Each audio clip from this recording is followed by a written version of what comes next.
Muy buenos días. Cuando a mí me dicen doctor, yo le digo a mis amigos que me bajen el título y me suban el sueldo. Guillermo se oye mejor. Esta semana tuve una experiencia que poco suelo tener. Estaba en mi oficina y estaba haciendo una transacción para pagar una membresía de uno de los profesores que me mandó a hacerme miembro de una coja. Entonces salí de la oficina, pero yo dije, ahí están reunidas unas señoras haciendo un estudio bíblico, tal vez no debo entrar. Pero ya había avanzado mi transacción de manera que no la quería parar, reversar y perder el tiempo. Entonces yo dije, bueno, voy a hacer el esfuerzo, entro desapercibido a mi apartamento, saco la tarjeta de crédito y salgo desapercibido. Pues no fue así. Yo llegué, traté de entrar desapercibido a mi apartamento y todas estas señoras que estaban en el estudio bíblico me dijeron al unísono, ¡Feliz San Valentín! Y pocas veces el Día del Amor que celebran en Estados Unidos en estas fechas, pocas veces me sonrojo, pero esa vez me sonrojé. Al punto que Wanda quería darme una de las galletas que una de las señoras había preparado para el San Valentín y también me iba a dar un beso. Pues yo le recibí la galleta, no sabía que me iba a dar un beso, a duras penas dije gracias y seguí. Después obviamente mi San Valentín me hizo el reclamo de que no había esperado para darle un beso. Les invito a abrir la palabra de Dios en 2 de Timoteo capítulo 4. Si algunos recuerdan, la semana pasada también tuve casi un ataque de pánico aquí, porque el capellán nos pide a algunos que tenemos el privilegio de compartir acá y nos pone en la agenda para hacer la reflexión en la convocación. Y yo hace rato he venido trabajando 2 de Timoteo capítulo 3. Entonces, cuando el capellán dijo, me preguntó, ¿cuándo quieres predicar? Yo sentí que ya estaba listo y quería cumplir mi responsabilidad, y yo le dije, cuando tú quieras. Y él me dijo, bueno, listo, 2ª semana de la convocación. Listo, yo estaba preparado, yo dije, ese es pan comido. Pues ahí estaba sentado yo, cuando la rectora había pedido cambiar conmigo la fecha porque ella tenía la operación ayer. Ustedes ni yo quisiéramos que ella estuviera aquí teniendo que hacer la presentación. El ataque de pánico se me dio cuando ella nos invitó a abrir 2 de Timoteo, y yo dije, epa, eso me va a ayudar porque yo tengo 2 de Timoteo 3. Entonces, si predica 1, 2 o 4, pues refuerza el 3. Pues no fue así. Ataque de pánico cuando ella dice 2 de Timoteo capítulo 3, y yo estaba diciendo, ay Señor, ¿qué voy a hacer? Malos los cálculos, esos cálculos son malos. Y yo dije, bueno, si trabaja los primeros versículos, tal vez yo trabajo los segundos. Pues trabajo todo el texto. Y yo dije, rascándome la cabeza, ¿qué haces? Pues predicas el capítulo 4, y eso es lo que vamos a hacer hoy. Vamos a trabajar sobre el capítulo 4. Hablando de Elizabeth, anoche tuve el privilegio, como mi señora Wanda la estaba cuidando, salió muy bien de la operación, gracias a Dios, muchas oraciones, gracias al Señor. 3 horas y media de operación, ella ya estaba hablando conmigo, era un poco avanzada la noche, pero estaba bien. Y la iban a meter en un cuarto especial para que se le pasara la anestesia y no fue necesario, lo que quiere decir que la recuperación va muy bien. Entonces, como cuerpo del Señor estamos muy agradecidos, muy contentos con la restauración de nuestra hermana Elizabeth, que por tanto tiempo ha servido y ha liderado entre nosotros en medio del sufrimiento. Entonces, pensando en ello como agradecimiento, leamos este texto también que nos habla de liderazgo y de restauración. Leo en la Nueva Versión Internacional todo el capítulo. En presencia de Dios y de Cristo Jesús, que ha de venir en su reino y que juzgará a los vivos y a los muertos.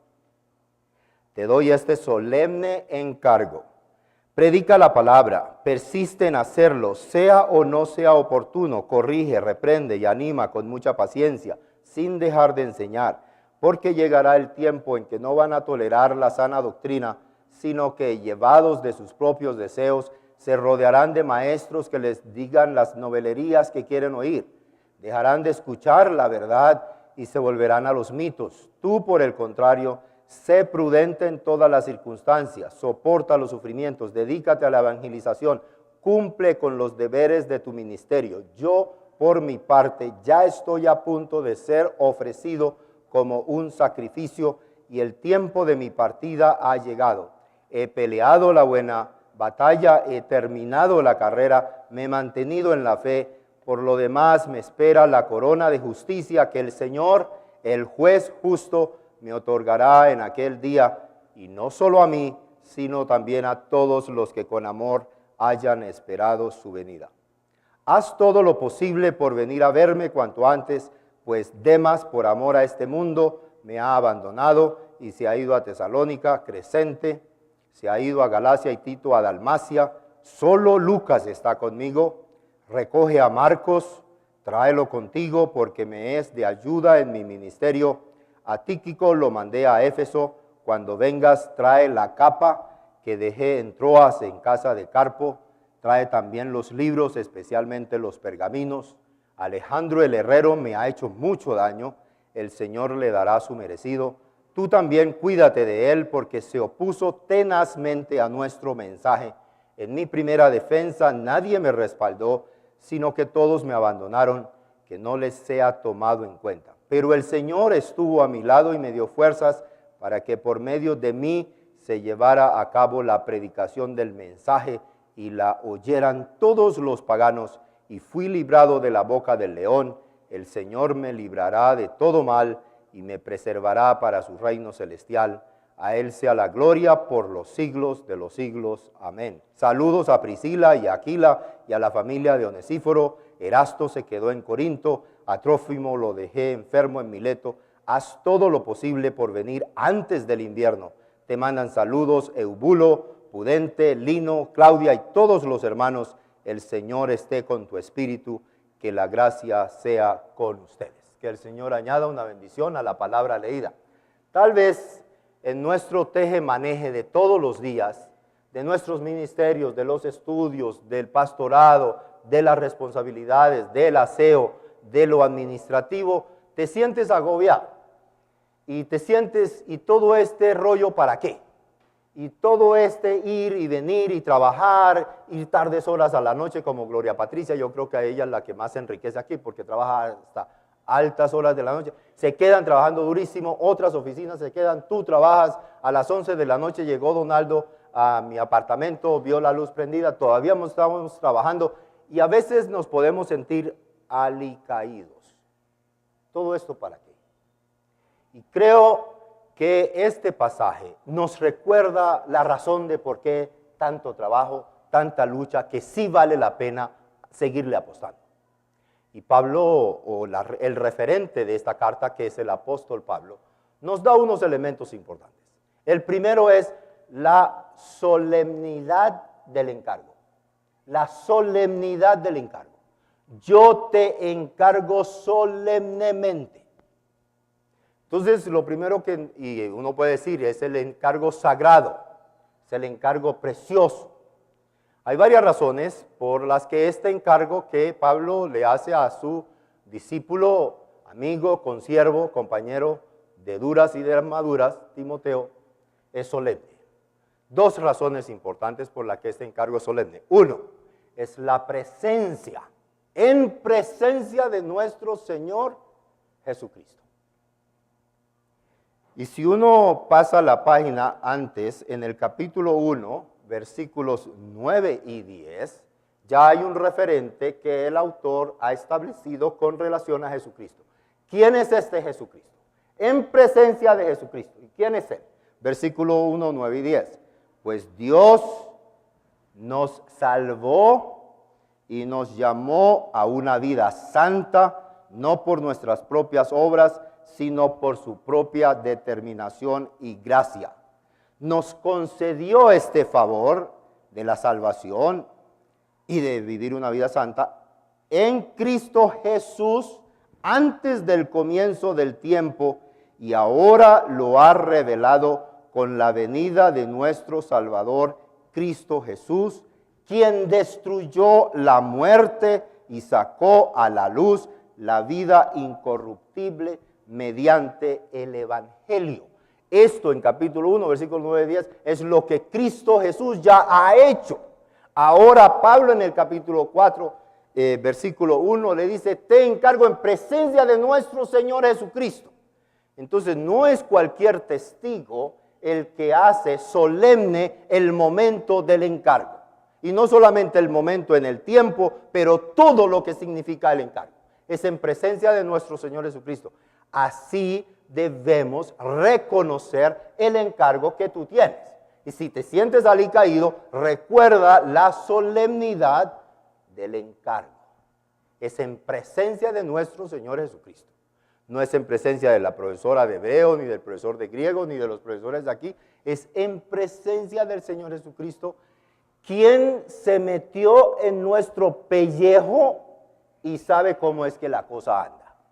Es decir, Jesús no se quedó en el ultraterrestre y te mandó un mensaje al arcángel Gabriel o a quien sea, y desde allá mandó a regir los destinos del mundo. Sino que este Jesús, Cristo Jesús, en presencia de quien se hace el encargo, de manera que lo hace solemne, el encargo que Timoteo allá y nosotros acá hemos recibido, es solemne, es porque es en presencia de nuestro Señor Jesucristo, quien se metió en nuestros cueros y nos entiende y comprende. Pero ese en el capítulo 4, ese Cristo Jesús, quien antes fue el que pagó la cuota, el precio de nuestra salvación, de nuestra redención, para que podamos vivir vidas santas, ahora en el capítulo 4 lo invoca Pablo como juez de todos, de los vivos y de los muertos. Entonces, cuando tenemos nuestra vocación, cuando reparamos en nuestro encargo, en nuestro llamado, sepamos siempre que es un encargo solemne, santo, porque es en presencia de nuestro Señor Jesucristo, quien no solamente es juez en el capítulo 4, pero quien pagó el precio para que tú y yo podamos ser llamados al santo ministerio. Entonces, si te sientes alicaído por las luchas, por el examen, porque no pasaste y buscar la plata y miles de cosas más, recuerda, la belleza, lo sublime, lo sagrado del llamado en presencia de nuestro Señor Jesucristo. Una segunda razón que encuentro para que este llamado sea solemne es lo que está en juego. Es lo que está en juego.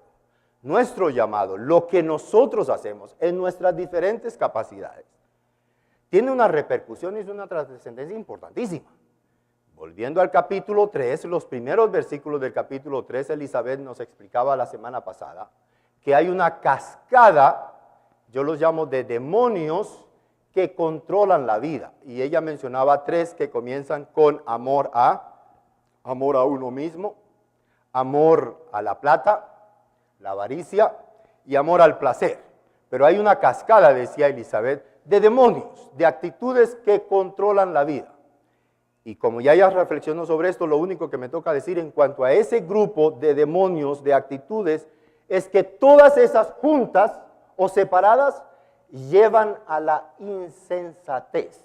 Entonces, lo que está en juego es que las personas tienen la gran opción de entrar por el camino ancho de la insensatez, de la idiotez, de la estupidez, de lo que no satisface. Entonces, lo que está en juego cuando nosotros ejercitamos nuestro encargo, nuestro llamado, es que muchas personas tienen el camino ancho frente a ellos y escogen por un camino de perversidad que no satisface. Si ustedes ven con cuidado los primeros versículos del capítulo 3, dice claramente: todos se darán cuenta de su insensatez. Les animo, por ejemplo, a leer un libro pequeño, es un par de horas de lectura placentera más o menos, de Milan Kundera. Milan Kundera es un autor ciudadano francés ahora, pero realmente fue exiliado de uno de los países de Europa Oriental. Y escribe muy bien. No que yo esté de acuerdo. Su último libro se titula La fiesta de la insignificancia. La fiesta de la insignificancia. Y es un libro bien interesante porque Milan Kundera tiene la capacidad de entender cómo funciona el mundo. Y en este libro él refleja que el mundo funciona para la insignificancia. Milan Kundera atrae al libro muchos personajes de la política, de la historia, del arte, de la vida liviana, de las mujerzuelas, de todo. Toda la configuración de la sociedad humana las pasea Milan Kundera por el libro y por la fiesta de la insignificancia. Pero el mensaje es, al final del día, somos una partida de insignificantes. Nuestro llamado, entonces, está determinado, por un lado, porque una gran opción es la insignificancia. Toda la humanidad, todos los poderes, todas las preocupaciones económicas, los avatares de la vida, al final del día, es insignificante. Con razón algunos se pegan un tiro. Entonces, nuestro llamado es solemne, no solamente porque Jesucristo es el juez y actuamos y vivimos en presencia de Él, quien pagó el precio para que dejemos de ser insignificantes, sino que al final del capítulo 3 dice que toda la Escritura es inspirada por Dios y útil para varias cosas pedagógicamente en la formación del ser humano, para que el siervo de Dios, la sierva de Dios, ¿qué? Esté enteramente preparada para toda buena obra. Entonces la contraposición a una vida de insignificancia es una vida de buenas obras. ¿Cuáles obras? Toda buena obra. Tú con tus particularidades, Dios te ha dado buenas obras para hacer. Y el llamado tiene que ver con las buenas obras que Dios te ha llamado a hacer. Entonces lo que está en juego es que por un lado la humanidad tiene la posibilidad del camino ancho de la insignificancia, de la insensatez, de la estupidez. Pero por otro lado tiene el camino angosto de ser orientado, edificado para toda buena obra. Y vaya a saber Dios y tú qué buena obra estás llamado a hacer y no estás haciendo.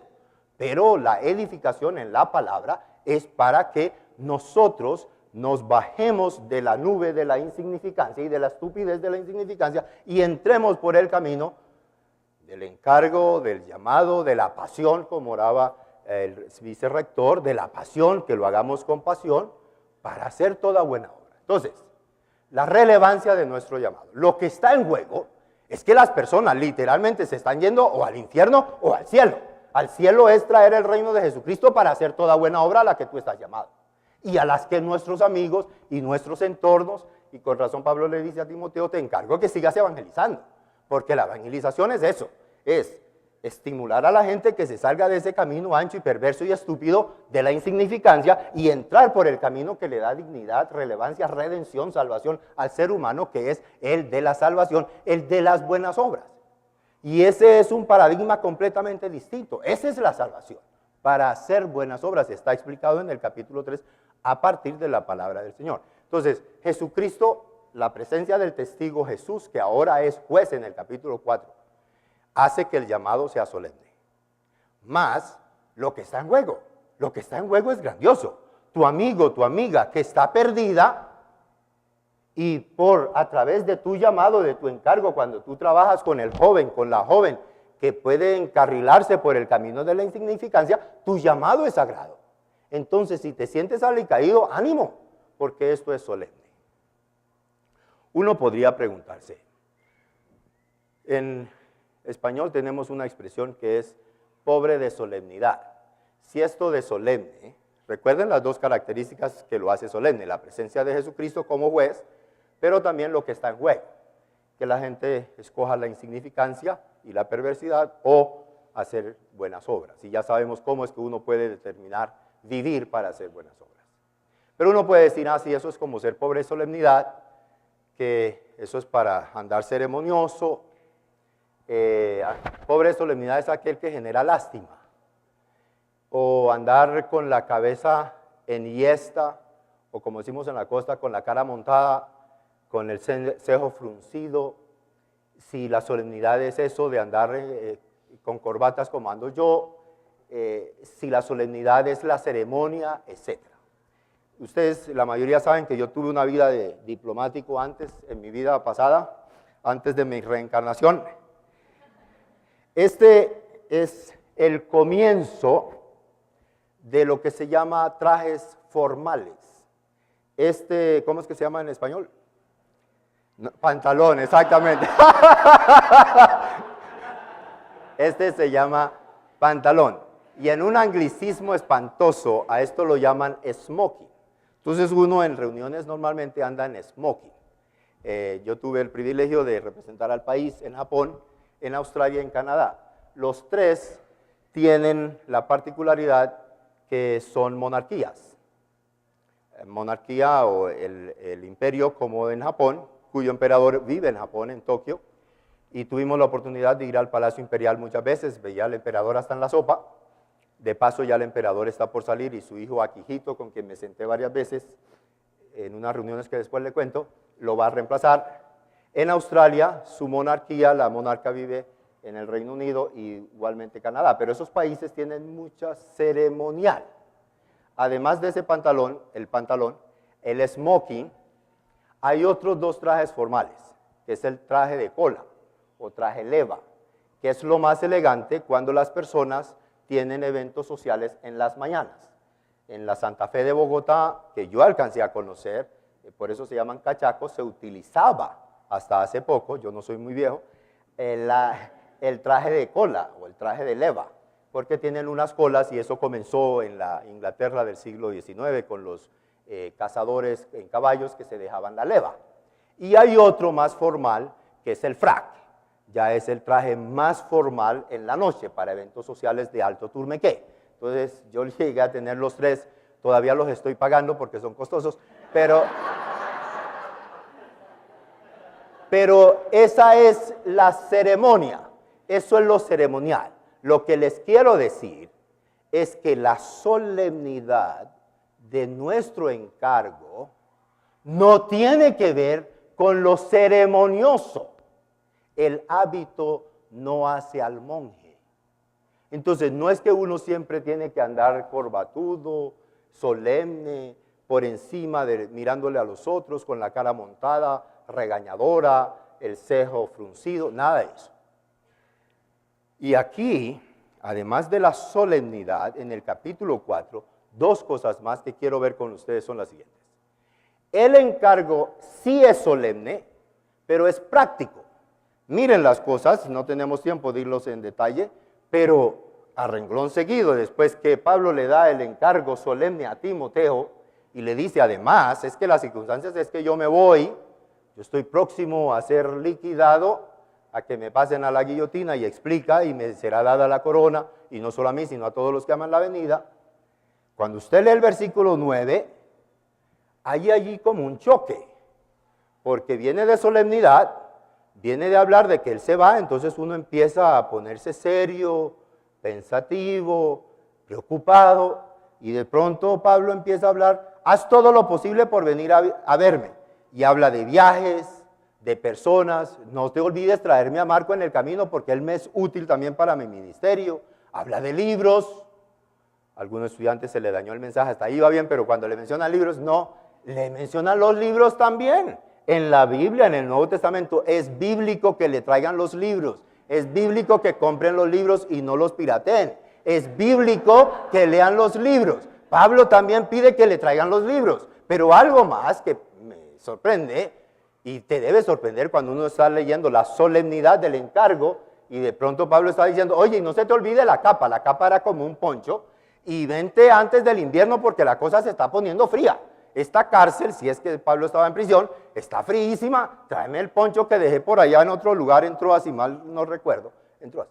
¿A qué se refiere eso? La solemnidad del encargo no riñe con las cosas cotidianas.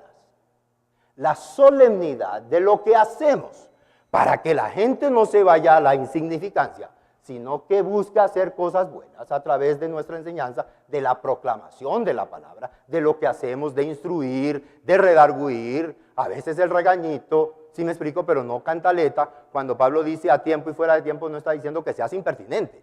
Está diciendo que siempre estés preparado para orientar, para hacer pedagogía, para corregir, para decirle tal vez no es el camino, hacer lo que Sócrates hacía. Había un ciudadano en Atenas, Alcibíades, que le decía a Sócrates: a mí me da jartera verme contigo, porque siempre me haces dar cuenta de mi perversidad. Pero no porque Sócrates lo cantaleteaba, sino porque la vida de Sócrates era ecuánime, era de un filósofo, era de un sabio. Pues así debemos ser los cristianos como Sócrates, que nuestra vida de buenas obras, nuestra forma de vivir la vida para las buenas obras y no para la insensatez, sea tan atractiva que los otros se incomoden para bien, se incomoden para ser redimidos, se incomoden para dejar las taras y las pesadeces que uno carga en esta vida. Esa solemnidad de Pablo al pasar el encargo a Timoteo no riñe con lo práctico. Habla de viajes, habla de libros, habla de las capas, de la capa. Entonces, no pensemos que Pablo se está refiriendo a la proclamación, al querigma, que es el encargo para Timoteo, solamente cuando está en el púlpito. Estamos pensando en todo el ministerio del siervo que es llamado, de la sierva. Tú eres llamado en todo lo que haces. Les doy algunos ejemplos. El comienzo de la galleta que me cantaron o me dijeron las mujeres, feliz día San Valentín, no era simplemente por una introducción tonta. Tiene el propósito. Yo les pregunto, la señora Michelle Hayes, que hizo las galletas, ¿hace parte de ese ministerio solemne o no? Claro que sí. Ese es parte del ministerio solemne. El que uno se ponga, ahora yo he cambiado estos trajes formales por estos, ¿cierto? Este es un delantal. Entonces yo he cambiado los trajes formales de la diplomacia por estos delantales. Y la pregunta es, ¿lo solemne del llamado quita lo práctico? ¿Lo que hay que hacer todos los días? La señora que hizo las galletas de San Valentín seguramente se puso el delantal. Y la pregunta ¿es que las que se ponen el delantal no tienen también un encargo solemne? El otro día no vimos a Ginette y su equipo de administrativo lavando el sótano. ¿Y eso no hace parte de nuestro llamado solemne? Y el reto para nosotros es a no discriminar entre lo que suponemos que es solemne e importante de pararse acá en el púlpito y lo que hacemos cotidianamente. El aseo del 119 hace parte de esa practicalidad de las cosas. Tener el 119 como gente que tiene un llamado solemne hace parte de eso, porque tú estás siendo formado, pero también otros, los chiquitos, los nuevos que vienen, se dan cuenta cómo es que tú ejerces el llamado solemne. Para mí, lo que Pablo está indicando aquí es que la solemnidad del llamado, en presencia del gran juez Jesucristo, que puso el pellejo y se puso en nuestros cueros, no le quita a lo que hacemos rudimentariamente, el café, las sillas en la iglesia, etcétera. No le hagamos el feo a la logística, a las cosas materiales, porque si no, Cristo no se hubiera encarnado y hubiera mandado un mensajero desde allá, desde los cielos, y Él no se hubiera enredado en los asuntos de la vida. Pero nosotros tenemos que ser prácticos. Entonces, el encargo que has recibido para que no te sientas alicaído es por un lado solemne, pero por el otro lado es práctico. Práctico. Valora a la señora que hizo las galletas. Valora a la señora que hace el aseo. Y aquí en el seminario realmente creamos un ambiente de que todos somos importantes. Y no es mentira, no es porque nos la creamos.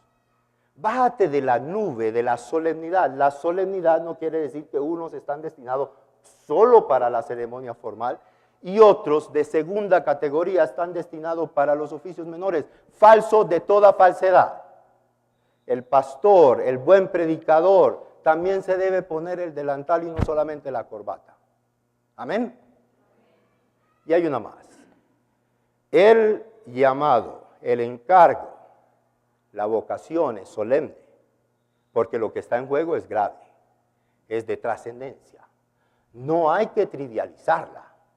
Es supremamente importante todo lo que hacemos, siempre y cuando esté integrado al llamado, a la vocación, a lo que el Señor nos ha pedido. Ven, porque es que hay gente que se está perdiendo en la insignificancia y tú puedes ayudarle a que se enrute a través de las pedagogías que Pablo le dice a Timoteo, para que se enrute por el buen camino de las buenas obras.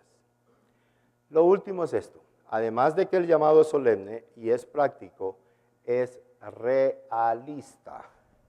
Mira lo que Pablo se queja al final. Y uno dice, el gran apóstol Pablo, al final de su ministerio, mire lo que le está contando a Timoteo. Está próximo a pasar al otro lado. ¿Qué es eso? El gran apóstol Pablo reconoce su temporalidad, que él es irreemplazable porque él tiene algunas particularidades que los otros no tenían. Pero él no es indispensable. Ni siquiera el gran apóstol Pablo.